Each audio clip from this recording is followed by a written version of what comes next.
عداوت مجھ سے کیوں اتنی، میں تو قرآن کا داعی ہوں، رسول اللہ کا وارث، صحابہ کا سپاہی ہوں، مجھے ہے کفر سے نفرت، میں تو حق کا فدائی ہوں، زمانے کے ہر ایک ظالم ہر جابر سے لڑتا ہوں، مجھے جو حکم ربی ہے وہی میں کام کرتا ہوں، میں ایسی قوم سے ہوں جس سے باطل دل لرزتا ہے، بڑا مسٹر بنا پھرتا ہے اور کافر پہ مرتا ہے، بڑا مسٹر بنا پھرتا ہے اور کافر پہ مرتا ہے، بڑا مسٹر بنا پھرتا ہے اور کافر پہ مرتا ہے، بڑا مسٹر بنا پھرتا ہے اور کافر پہ مرتا ہے۔ السلام علیکم ورحمۃ اللہ وبرکاتہ۔ بسم اللہ الرحمن الرحیم، الحمدللہ والصلاة والسلام علی رسول اللہ وعلی آلہ واصحابہ اجمعین۔ محترم سامعین کرام، آپ سن رہے ہیں شرک کا بیان، پارٹ نمبر 19 یعنی 19۔ اگر کوئی یہ پوچھے کہ دنیا میں پہلے شرک آیا یا پہلے توحید، تو جواب ہے کہ پہلے توحید۔ توحید پہلے ہے، توحید پر چلنے والے پہلے ہیں، شرک تو بعد میں آیا۔ اس کی سب سے بڑی دلیل یہی ہے کہ سب سے پہلے انسان آدم علیہ السلام ہے، اور آدم علیہ السلام توحید پر تھے، ان کے ساتھ دادی حوا تھی، وہ بھی توحید پر تھی، ان کی اولاد وہ بھی توحید پر، وہ بھی اسلام پر، پھر انہی سے آدم اور حوا، ان دونوں سے پوری نسل پھیلی ہے۔ بعد میں جا کے کوئی ہندو ہو رہا ہے، کوئی کرسچن ہوا، کوئی یہودی ہوا، کوئی پارسی ہوا، کوئی سکھ ہوا، الگ الگ دھرم کے ماننے والے سے بعد میں بنے ہیں۔ تو اس دنیا میں سب سے پہلے مسلمان آئے، دنیا میں سب سے پہلے آنے والے مسلمان ہیں، اور سب سے پہلا دھرم بھی اسلام ہے۔ تو گویا سب سے پرانا دھرم اسلام دھرم ہے، سب سے پہلا دھرم اسلام، سب سے پہلے توحید، سب سے پہلے اچھے لوگ اس دنیا میں اور اس دھرتی پر، اس ورلڈ میں آئے۔ آدم اور حوا سب سے پہلے انسان ہیں، یہ دونوں توحید پر تھے، اسلام پر تھے، مسلمان تھے، پھر ان کی اولاد بھی مسلمان۔ بہت بعد میں جا کر، کئی صدیاں گزرنے کے بعد لوگوں نے شرک کرنا شروع کیا۔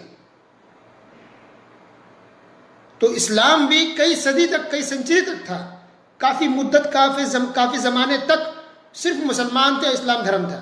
بعد میں دوسرا دھرم ہوا اور بعد میں لوگ شرک کرنا شروع کیے۔ اب اگر کوئی دوسرا سوال کرے کہ تب پھر شرک کی ابتدا کیسی ہوئی؟ جب پہلے مسلمان ہیں، پہلے اسلام دھرم ہے، تو شرک کیسے آ گیا؟ تو اس کا جواب یہ ہے کہ لوگوں نے بزرگوں کے نام پر ہی شرک شروع کیا۔ لوگوں نے اولیاءوں اور بزرگوں کے نام پر ہی شرک شروع کیا ہے۔ تو شرک کی ابتدا، اسٹارٹنگ بھی بزرگوں اولیاءوں کے نام پر لوگوں نے کیا۔ بزرگوں کا نام کا سہارا لے کے، بزرگوں کا نام کا لیبل لگا کر کے لوگوں نے شرک کو شروع کیا ہے۔ جواب دیکھیے، پارہ نمبر 29 سورہ نوح، آیت نمبر 23 اعوذ باللہ من الشیطان الرجیم، وَقَالُوا لَا تَذَرُنَّ آلِهَتَكُمْ وَلَا تَذَرُنَّ وَدًّا وَلَا سُوَاعًا وَلَا يَغُوثَ وَيَعُوقَ وَنَسْرًا، اور انہوں نے کہا کہ ہرگز اپنے معبودوں کو نہ چھوڑنا، اور نہ ود کو، اور نہ سواع کو، اور نہ یغوث کو، اور نہ یعوق کو، اور نہ نسر کو چھوڑنا۔ تو یہ 5 نام ہیں بڑے بڑے بزرگوں کے، اولیاءوں کے، مسلمانوں کے، اللہ کے نیک بندے تھے، بزرگ تھے۔ مفسرین نے لکھا، آپ جا کے دیکھ لیجئے سورہ نوح آیت نمبر 2-3 کی تفسیر میں، تفسیر ابن کثیر دیکھیں، تفسیر قرطبی دیکھیں، جو تفسیر دیکھنی ہو دیکھ لیجئے۔ مفسر نے لکھا ہے اس آیت کی تفسیر میں کہ یہ 5 نام ہیں اولیاءوں کے، بزرگوں کے۔ یہ قوم نوح کے تھے، نوح علیہ السلام کی قوم کے 5 بڑے بڑے دگگج، بڑے پایا کے ہستی بزرگ تھے۔ ان بزرگوں کی، ان 5 اولیاءوں کی جب وفات ہو گئی تو شیطان نے آ کر ان کی اولاد سے کہا کہ تم لوگ کیسے ہو؟ بزرگ وفات پا گئے، اولیاء وفات کر گئے، تم لوگ ان کو یاد بھی نہیں کرتے؟ ان کی کچھ تصویر لگاؤ، ان کی مجلسوں کے پاس جہاں وہ بیٹھتے تھے وہیں تم بھی بیٹھے، ان کو یاد کرو۔ تو کہا بات تو صحیح ہے. تو لوگوں نے بیٹھ کر کے تصویر لگائی, اسی جگہ پر جہاں وہ بیٹھتے تھے بیٹھ کر ان کو یاد کرنا شروع کیا, تذکرہ کرنے لگے, ان کی تصویریں لگا لی. جب ان لوگوں کا بھی انتقال ہو گیا, اس کی جو اولاد, ان کی جو نسل آئی, تو شیطان نے آ کر کے یہ وسوسہ ڈالا دلوں کے اندر, دماغ کے اندر, کہ تم لوگ صرف تصویر لگا کے رکھے ہو بزرگوں کی صرف تصویر ہے, اور ان کی مجلسوں میں صرف بیٹھتے ہو, ان کی جگہوں پر ان کو صرف یاد کرتے ہو, بس یہ کافی نہیں ہے. ان کو سجدہ بھی کر لو, اللہ کو سجدہ کر دو, ان کو بھی سجدہ کر لو. یہ احترام ہے, عزت ہے. اتنے بڑے پہنچے ہوئے ہستی تھے وہ لوگ, بزرگ اولیاء اللہ, سجدہ کر لو, کوئی مشکل نہیں ہے. تو لوگوں نے سجدہ شروع کر دیا, اور پھر یہیں سے شرک کی شروعات ہو گئی. سجدہ کیا, ان سے دعا کرنے لگے, عبادتیں شروع ہو گئی, اور پھر بہت بعد میں جا کے پھر لوگوں نے ان کا بت بھی بنا لیا, پتھر بنا لیے, مورتی بنا لیے. تو اس طرح سے مورتی پوجا شروع ہوئی. آج بھی دنیا میں دیکھ کہیں بھی مورتی ہے تو مورتی ایسی نہیں, کچھ نہ کچھ نام ہوتا ہے, کسی بڑی ہستی, بڑی شخصیت کے نام پہ لوگ مورتی بناتے ہیں, اسٹیچو بناتے ہیں. مورتی یعنی اسٹیچو, پتھروں کے یا لکڑیوں کے یا مٹیوں کے بنا کر کے لوگ اس کو پوج رہے ہیں. تو اس طرح سے شرک کی شروعات ہوتی ہے. انا للہ و انا الیہ راجعون. گویا بزرگوں کے نام پر ہی لوگوں نے شرک کرنا شروع کیا. تو آج بھی مسلمانوں کو جو درگاہوں مزاروں پر جاتے ہیں, اولیاء کی محبت کے نام پر سجدے کرتے ہیں, درگاہ بناتے, مزار بناتے, اللہ کے پاس ہم کو سوچنی چاہیے کہ شرک اسی طرح شروع ہوا ہے. یہ مورتی پوجا, یہ مندر کی شروعات اسی طرح ہوئی ہے بزرگوں کے نام پر. تو یہ کیسے شروعات ہوئی, یہ بات ہو گئی. ٹھیک ہے, حوالہ کے ساتھ. اب جا کے کوئی بھی تفسیر اٹھا کے دیکھ لیں. اب جو کرامت جو بیان کرتے ہیں اولیاؤں کی, اولیاء کرامت, یہ کرامت, وہ اس سے متعلق 5 باتیں یاد رکھیے. لوگ بہت زیادہ شرک اسی نام پر کر رہے ہیں, بزرگوں کے نام پر آج بھی کرتے ہیں.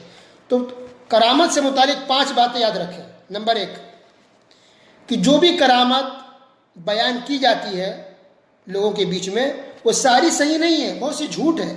ان میں سے کچھ صحیح ہے, کچھ واقعی صحیح ہے, کرامت سچ ہے, یہ حق ہوتا ہے. صحابہ کے زمانے میں ہوا, تابعی کے زمانے میں ہوا, چاروں اماموں کے زمانے میں ہوا, بعد میں وہ آج بھی ہو سکتا ہے. لیکن اکثر واقعات جھوٹ ہوتے ہیں, ان میں سے کچھ صحیح ہوتا ہے. نمبر 1. نمبر 2, کہ کرامت جو صحیح بھی ہو بھی جائے, مان بھی لے کہ وہ صحیح ہے جو بیان کیا جا رہا ہے, جو صحیح سند سے اگر ثابت ہو جائے, واقعی پروف مل جائے کہ یہ صحیح ہے یا معتبر کتابوں لکھی ہے, تو کوئی بھی کرامت ہمارے لیے دلیل نہیں ہے, ہمارے لیے حجت نہیں ہے. نوٹ کیجیے, بہت اہم بات ہے. کسی بھی بزرگ کی کرامت ہمارے لیے دلیل نہیں ہے, ہمارے لیے حجت نہیں ہے. ہمارے دلیل کیا ہے؟ قرآن. دلیل کیا ہے؟ حدیث, اجماع, اور کچھ مسائل میں قیاس. تو یہ ہماری دلیل ہے. کرامت کسی بھی بزرگ کی ہمارے لیے دلیل اور حجت ہے ہی نہیں.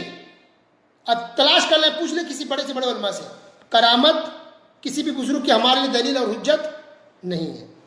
تیسری بات یاد رکھیے کہ کسی بھی کرامت سے کوئی مسئلہ اخذ نہیں ہوتا ہے.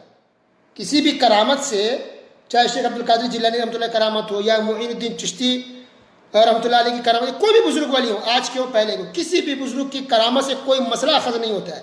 یعنی کوئی مسئلہ اسے لیا نہیں جائے گا کہ کرامت آپ نے سنا تو اچھا, اس سے یہ مسئلہ نکلتا ہے, اس سے یہ مسئلہ نکلتا ہے, اس پر ہم کو اس طرح سے عمل کرنا چاہیے, اس سے ہم اس طرح کر, نہیں, کوئی بھی مسئلہ اس سے نکلتا ہی نہیں ہے. مسائل کس سے نکلتے ہیں؟ قرآن و حدیث سے, اجماع سے. کرامت سے کوئی مسئلہ اخذ نہیں ہوتا, یاد رکھیے. نمبر 4, کرامت کسی بزرگ ولی کے ہاتھ میں نہیں ہوتا. کوئی بھی کرامت جو ہوتی ہے وہ اولیاؤں کے ہاتھ میں نہیں ہے, وہ اللہ کے ہاتھ میں. اللہ جب چاہتا کوئی کرامت دکھا دیتا ہے, یہ اللہ کا جب چاہے گا تب دکھا دے گا. کسی بزرگ ولی کے ہاتھ میں کرامت نہیں ہے. اچھا, اس سے پہلے بھی درس میں بتائی گئی تھی کہ اللہ تعالیٰ نے نبیوں کے رسولوں کے بارے میں کہا کہ اللہ نے رسول کے ہاتھ اتنے پاور نہیں دیا کہ رسول جب چاہے کوئی معجزہ دکھا دے. یہ رسول کے ہاتھ میں نہیں, اللہ جب چاہتا ہے معجزہ دکھاتا ہے. تو جب رسول کے ہاتھ میں معجزہ دکھانا نہیں تھا تو کسی بزرگ کے ہاتھ میں کرامت دکھانا کیسے ہو سکتا ہے؟ نہیں ہے. تو کرامت کسی بزرگ کے ہاتھ میں نہیں ہوتا, وہ اچانک کرامت ہو جاتی ہے, وہ اللہ کی طرف سے. تو بزرگ کے اس میں کوئی دخل نہیں ہے, ان کا کوئی پاور والی بات نہیں ہے. اور نمبر 5 کرامت سے متعلق 5ویں بات, اہم بات یہ ہے کہ سلف صالحین, صحابہ, تابعین, چاروں ائمہ کرام, محدثین اپنے واعظ و نصیحت میں, تقریروں میں, جمعہ کے خطبوں میں, بیانوں میں کرامت کو بیان نہیں کرتے تھے. جس طرح سے آج لوگ تقریروں میں, واعظ و نصیحت میں پورے بیان میں کرامت ہی کرامت بیان کرتے رہتے. یہ طریقہ صحابہ کا، تابعین کا، ائمہ کرام کا، محدثین کا نہیں تھا. وہ لوگ اپنی تقریروں میں، اپنے بیانوں میں، اپنی اسپیچ میں کرامت کو بیان نہیں کرتے تھے، بلکہ کیا بیان کرتے؟ قرآن کی آیت، حدیث، قرآن اور حدیث بیان کرتے. اگر واقعہ بیان کرنا ہوتا تو قرآن کے اندر واقعہ موجود ہے، قرآن کے واقعات کو بیان کرتے. حدیث کے اندر واقعہ موجود ہے، حدیث کے واقعہ کو بیان کرتے تھے وہ لوگ واضح نصیحت میں، تقریروں میں، اپنی اسپیچ میں. نبی کریم صلی اللہ علیہ وسلم کے واقعات کو بیان کرتے، سیرت سے متعلق باتیں بیان کرتے، صحابہ کے واقعات بیان کرتے، لیکن کرامت کو بیان نہیں کرتے تھے. یہ ابھی ہو رہا ہے ایسا، یہ لوگوں میں یہ بات مشہور ہو گئی ہے کہ لوگ کرامت کو تقریروں میں بیان کر رہے ہیں. جو کرامت ہے، جو سچ ہے، غلط ہے، جو بھی ہے اپنی جگہ پر ہے. اس کو واضح و نصیحت میں، دینی مجالس میں بیان نہیں کرنی چاہیے. صحابہ کرام اس کو بیان نہیں کرتے تھے، کیونکہ وہ دلیل نہیں ہے. جب وہ حجت نہیں ہے ہمارے لیے، اس سے کوئی مسئلہ ہی نہیں ملتا ہے، اس سے کوئی مسئلہ ہی نہیں نکلتا ہے، تو اس کو بیان کرنے کیا فائدہ؟ ہمیں وہ بیان کریے، ہمارے سامنے وہ چیز بیان کی جو ہمارے لیے ہو، جس سے مسئلہ اخذ ہوتا ہو، جس سے مسئلہ نکلتا ہو، جس سے حلال حرام معلوم ہوتا ہو، جو ہمارے حجت ہے، دلیل ہے، اس کو بیان کیا جائے. اور وہ کیا ہے؟ قرآن اور حدیث. سیرت ہے، نبی کی سیرت ہے، صحابہ کی سیرت ہے، تو قرآن و حدیث کو بیان کیا جائے، کرامت کو نہیں. ٹھیک ہے، اتنی بات انشاءاللہ کافی ہے. وصلی اللہ علی نبینا محمد وعلی آلہ وصحبہ اجمعین. والسلام علیکم ورحمۃ اللہ وبرکاتہ.